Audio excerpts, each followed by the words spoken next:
नमस्कार दोस्तों, स्वागत है आपका आज के मुख्य समाचार में, जिसमें सबसे पहली और बड़ी खबर में आपको बताएंगे कि छेड़ा तो चीन पाकिस्तान को करारा जवाब देगा भारत, दुनिया भी मान रही है मोदी है तो मुमकिन है। दूसरी खबर में जिक्र होगा कि चीन की विस्तारवादी सोच को लगा झटका, INS विक्रांत से पीएम मोदी ने दिया बड़ा संदेश। तीसरी खबर में आपको बताएंगे कि डोडा में सेना ने 100 फीट ऊंचा तिरंगा फहराया, चिनाब घाटी के दूसरे सबसे बड़े ध्वज को किया स्थापित। तीसरी खबर में जिक्र होगा कि तिब्बती राष्ट्रीय विद्रोह दिवस पर चीन के खिलाफ निकली रैलियां, संगठनों ने स्वतंत्रता की उठाई मांग। और साथ ही साथ पांचवी खबर में आपको बताएंगे कि देश के हर क्षेत्र में महिलाओं की भागीदारी बढ़ी, आधी आबादी के सशक्तिकरण पर बोले पीएम मोदी। दोस्तों, हर एक खबर की गहराई में आपको ले जाएंगे, लेकिन उससे पहले अगर आपको भी देश की सेना और पीएम मोदी पर पूरा भरोसा है और आप भी ऐसा मानते हैं कि मोदी है तो हर जीत मुमकिन है, तो आप अभी इस वीडियो को लाइक, चैनल को सब्सक्राइब और बेल आइकन दबाकर कमेंट में लिखिए जय हिंद। दोस्तों, रुक करते हैं सबसे पहली और बड़ी खबर की तरफ। छेड़ा तो चीन पाकिस्तान को करारा जवाब देगा भारत, दुनिया भी मान रही है मोदी है तो मुमकिन है। जी हां दोस्तों, 2014 में नरेंद्र मोदी के प्रधानमंत्री बनने के बाद जब भी भाजपा चुनाव जीतती या किसी संकट से देश उभरता तो भाजपा समर्थक और नेता कहते कि मोदी है तो मुमकिन है। आगे चलकर यह नारा काफी पॉपुलर हो गया और उरी और पुलवामा के बाद जब भारत ने पाकिस्तान में घुसकर उसे सबक सिखाया तो देश में यही नारा गूंजा। अब दुनिया भी इस बात को स्वीकार कर रही है। अमेरिकी खुफिया तंत्र ने अपने सांसदों को रिपोर्ट दी है कि अगर पाकिस्तान ने किसी भी तरह से भारत को उकसाने वाली हरकत की तो प्रधानमंत्री नरेंद्र मोदी के नेतृत्व में भारत उसे छोड़ेगा नहीं। पहले से कहीं ज्यादा सैन्य बल के साथ पाकिस्तान पर जवाबी कार्रवाई की जा सकती है और ये रिपोर्ट सालाना खतरे के आकलन का हिस्सा है। अमेरिकी संसद में भारत और पाकिस्तान के बीच बढ़ते तनाव पर चिंता जताई गई है और साथ ही अमेरिकी सांसदों से कहा गया है कि भारत पाकिस्तान और भारत चीन के बीच संघर्ष हो सकता है। दोस्तों, रुक करते हैं अगली ब्रेकिंग न्यूज की तरफ। चीन की विस्तारवादी सोच को लगा झटका, INS विक्रांत से पीएम मोदी ने दिया बड़ा संदेश। जी हां दोस्तों, समुद्र में भारत की ताकत बढ़ती जा रही है। भारत के पास एयरक्राफ्ट कैरियर को बनाने की क्षमता है जो केवल चुनिंदा देशों के पास है। अभी तक अमेरिका, फ्रांस, UK, रूस और चीन के पास ये तकनीक थी। INS विक्रांत के आने से समुद्री ताकत में भारत की तूती बोलने लगी है और इस समय ऑस्ट्रेलिया के प्रधानमंत्री एंथनी अल्बानीज देश के दौरे पर हैं और उन्हें INS विक्रांत पर गार्ड ऑफ ऑनर दिया गया और इसने चीन की बेचैनी बढ़ा दी है। ये पहली बार है जब किसी दूसरे देश के राष्ट्रीय अध्यक्ष को INS विक्रांत पर सम्मान दिया गया है। ये मौका बेहद खास था और ये चीन के लिए एक संदेश है कि भारत की सामरिक ताकत में इजाफा हुआ है। ऑस्ट्रेलियाई पीएम भारत की नौसेना ताकत को नज़दीक से देखा और ये चीन को संदेश है कि क्वाड देशों में रिश्ते सामरिक तौर पर कितने मजबूत हैं। और इस समय ऑस्ट्रेलिया की नौसेना के पास एयरक्राफ्ट कैरियर नहीं है, वो UK की मदद से हेलीकॉप्टर कैरियर का उपयोग कर रहा है। अगर भविष्य में ऑस्ट्रेलिया किसी एयरक्राफ्ट कैरियर को अपनी नौसेना में शामिल करने की योजना बनाता है तो स्वदेशी INS विक्रांत का नाम सबसे आगे होगा। रुक करते हैं अगली ब्रेकिंग न्यूज की तरफ। डोडा में सेना ने 100 फुट ऊंचा तिरंगा फहराया, चिनाब घाटी में दूसरा सबसे बड़ा ध्वज किया स्थापित। जी हां दोस्तों, सेना ने वीरवार को डोडा जिले में 100 फुट ऊंचे राष्ट्रीय ध्वज को स्थापित किया। सेना के वरिष्ठ अधिकारी ने यह प्रयास को देश के लिए प्राणों की आहुति देने वाले जवानों को उचित श्रद्धांजलि बताया। चिनाब घाटी क्षेत्र में सेना द्वारा फहराया गया ये दूसरा ऐसा हाई मास्ट ध्वज था। ये इलाका एक दशक पहले आतंकवाद का गढ़ था और पिछले साल जुलाई को किश्तवाड़ शहर में इतना ही ऊंचा राष्ट्रीय ध्वज फहराया गया था।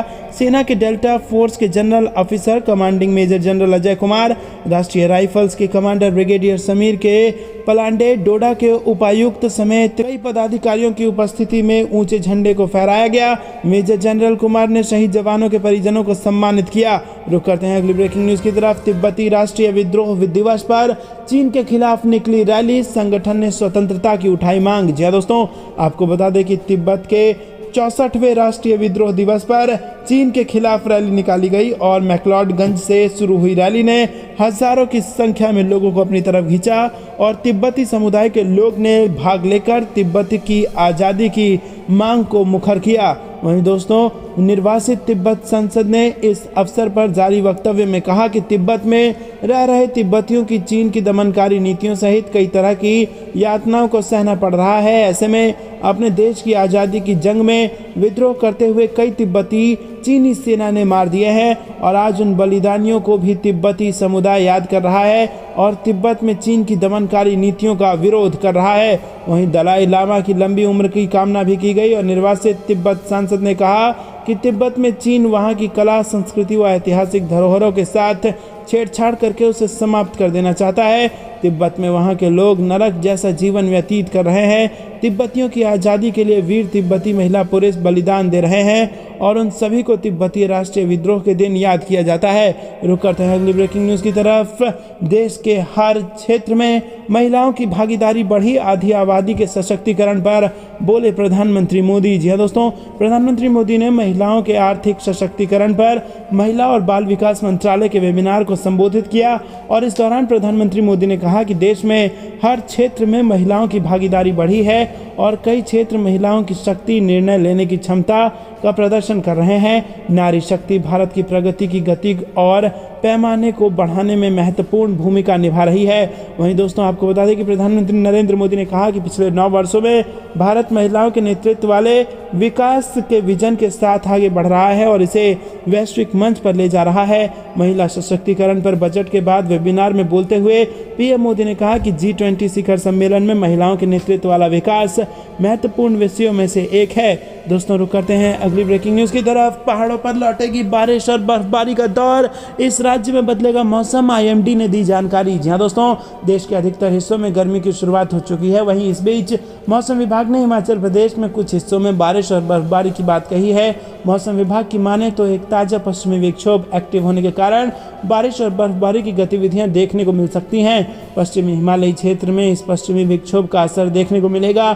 मौसम विभाग की ओर से दी गई जानकारी के मुताबिक 13 और 12 मार्च को हिमाचल प्रदेश के सुदूर इलाकों में हल्की से मध्यम बारिश और बर्फबारी होगी। वहीं पिछले 24 घंटे के दौरान हिमाचल प्रदेश के कई इलाकों में बारिश दर्ज की गई है। झंडुता में सबसे अधिक 30 मिलीमीटर बारिश दर्ज की गई है। दोस्तों रुक करते हैं अगली ब्रेकिंग न्यूज़ की तरफ। अमित शाह ही नहीं, इन 3 नेताओं को बीजेपी ने दिया 2024 में 400 से ज़्यादा सीटें जीतने का टारगेट। जी हाँ दोस्तों, अगले साल होने वाले लोकसभा चुनाव के लिए महज 1 साल का समय ही बचा है। भाजपा, कांग्रेस समेत सभी दलों ने अपने अपने स्तर पर तैयारियां शुरू कर दी हैं, लेकिन तमाम सर्वे और चुनावी विश्लेषकों के अनुसार भाजपा को अभी बढ़त हासिल है। विपक्ष भी अब तक एकजुट नहीं हो सका, लेकिन इस बीच प्रधानमंत्री नरेंद्र मोदी और केंद्रीय गृह मंत्री अमित शाह के नेतृत्व में भाजपा ने 2024 आम चुनाव के लिए नया टारगेट सेट कर दिया है। ये टारगेट 400 से अधिक सीटें जीतने का है, जो कि 2019 में बीजेपी को मिली 303 सीटों की तुलना में कहीं अधिक है। उल्लेखनीय है कि लोकसभा में कुल सांसदों की संख्या 545 है। वहीं दोस्तों, आम चुनाव में जीत दर्ज करने के उद्देश्य से भाजपा के राष्ट्रीय अध्यक्ष जेपी नड्डा ने पिछले दिनों अहम फैसला लिया और इसके तहत उन्होंने 3 सदस्यीय टीम की नियुक्ति की है और इन 3 नेताओं में केंद्रीय गृह मंत्री अमित शाह ही नहीं बल्कि अन्य नेता शामिल हैं। इस बैकरूम टीम में सुनील बंसल, विनोद तावड़े और तरुण चुग शामिल हैं और ये तीनों नेता पार्टी के महासचिव हैं। दोस्तों रुक करते हैं अगली ब्रेकिंग न्यूज़ की तरफ। मस्जिदों में लाउड स्पीकर पर रोक, लाइव टेलीकास्ट पर भी पाबंदी, रमजान पर सऊदी का फरमान। जी हाँ दोस्तों, मुसलमानों के लिए सबसे पवित्र महीने रमजान की शुरुआत होने वाली है और इस बार सऊदी अरब ने रमजान को लेकर मक्का और मदीना में नियमों का ऐलान किया है और नए नियमों के मुताबिक कोई लाउड स्पीकर का इस्तेमाल नहीं होगा, बिना आईडी के कोई इतिकाफ नहीं होगा और अजान का कोई लाइव टेलीकास्ट नहीं होगा और मस्जिदों के अंदर कोई इफ्तार भी नहीं होगी। इस्लामिक मामलों के मंत्री दावा और मार्गदर्शन शेख डॉक्टर अब्दुल लतीफ़ बिन अब्दुल अजीज़ अल शेख ने 10 सूत्रीय दिशा निर्देश दिए हैं और सरकार ने नमाजियों को ये भी अनुरोध किया है कि वो बच्चों को मस्जिदों में ना लाएं, क्योंकि इससे नमाजियों को परेशानी होगी और उनकी इज्जत खत्म हो जाएगी। वहीं दोस्तों आपको बता दें, इतिकाफ इस्लाम में एक प्रथा है जहां लोग रमजान के अंतिम 10 दिनों के दौरान एक मस्जिद में अल्लाह की इबादत के लिए अपना समय समर्पित करने के इरादे से खुद को अलग कर लेते हैं। रुक करते हैं अगली खबर की तरफ। पीएम मोदी ने उठाया ऑस्ट्रेलिया में मंदिरों पर हमला वाला मुद्दा। पीएम अल्बनीज बोले, ऐसे हमले हमें भी व्यथित करते हैं। जी हाँ दोस्तों, ऑस्ट्रेलिया के प्रधानमंत्री एंथनी अल्बानीज इस समय भारत के दौरे पर हैं और उन्होंने दिल्ली में प्रधानमंत्री नरेंद्र मोदी से मुलाकात की। मुलाकात के दौरान पीएम मोदी ने अल्बनीज के सामने ऑस्ट्रेलिया में मंदिरों पर हमले का मुद्दा उठाया और ये मामला उनकी उस व्यापक वार्ता के दौरान चर्चा के लिए आया जिसका उद्देश्य समग्र संबंधों का विस्तार करना था। वार्ता के बाद संवाददाताओं को संबोधित करते हुए मोदी ने कहा कि ऑस्ट्रेलिया में मंदिरों पर हमले की खबरें नियमित रूप से आ रही हैं। उन्होंने कहा कि स्वाभाविक है, ऐसे समाचार भारत में सभी लोगों को चिंतित करते हैं और हमारे मन को व्यथित करते हैं। मोदी ने कहा कि उन्होंने इन भावनाओं और चिंताओं से प्रधानमंत्री अल्बनीज को अवगत कराया। प्रधानमंत्री ने कहा कि उन्होंने मुझे आश्वस्त किया है कि भारतीय समुदाय की सुरक्षा उनके लिए विशेष प्राथमिकता है। भारतीय प्रधानमंत्री ने कहा कि इस विषय पर दोनों देशों के दल नियमित रूप से संपर्क में रहेंगे और यथासंभव सहयोग करेंगे। दोस्तों, रुक करते हैं अगली ब्रेकिंग न्यूज की तरफ। पाकिस्तान ने छेड़ा तो छोड़ेंगे नहीं पीएम मोदी, भारत कर सकता है बड़ा हमला, अमेरिकी खुफिया रिपोर्ट की बड़ी बातें। जी हां दोस्तों, अमेरिकी खुफिया रिपोर्ट में भारत पाकिस्तान को लेकर एक बड़ा दावा किया गया है। रिपोर्ट में कहा गया है कि दोनों देशों में आने वाले समय में संबंध बिगड़ सकते हैं। वहीं चीन के साथ भी तनाव बढ़ने की बात कही गई है। यह भी दावा किया गया है कि पाकिस्तान के साथ आने वाले समय में भारत कोई बड़ा संघर्ष भी देख सकता है। अमेरिकी रिपोर्ट के बाद एक बार फिर सर्जिकल स्ट्राइक का बातें कही जाने लगी हैं। दोस्तों, आपको बता दें कि अमेरिकी खुफिया रिपोर्ट के अनुसार भारत और पाकिस्तान में बड़े संघर्ष की संभावना है। रिपोर्ट में कहा गया है कि अगर पाकिस्तान ने इस बार उकसाया तो पीएम मोदी अब तक के सबसे बड़े हमले का आदेश दे सकते हैं। भारत इस बार सर्जिकल स्ट्राइक से भी घातक जवाब दे सकता है और बड़े सैन्य बल के साथ उतर सकता है। अमेरिकी दावे के अनुसार पाकिस्तान को इस बार खासकर बचकर रहना होगा। रिपोर्ट में कहा गया है कि पाकिस्तान का लंबा इतिहास है कि वो आतंकी समूहों का समर्थन करता रहा है, लेकिन अब भारत को छेड़ा गया तो इस बार पीएम मोदी अपनी सेना के साथ माकूल जवाब देने के मूड में है। अमेरिका द्वारा हर साल जारी होने वाली इस रिपोर्ट में भारत और अमेरिकी लोगों के हितों को होने वाले खतरे पर भी चेताया गया है।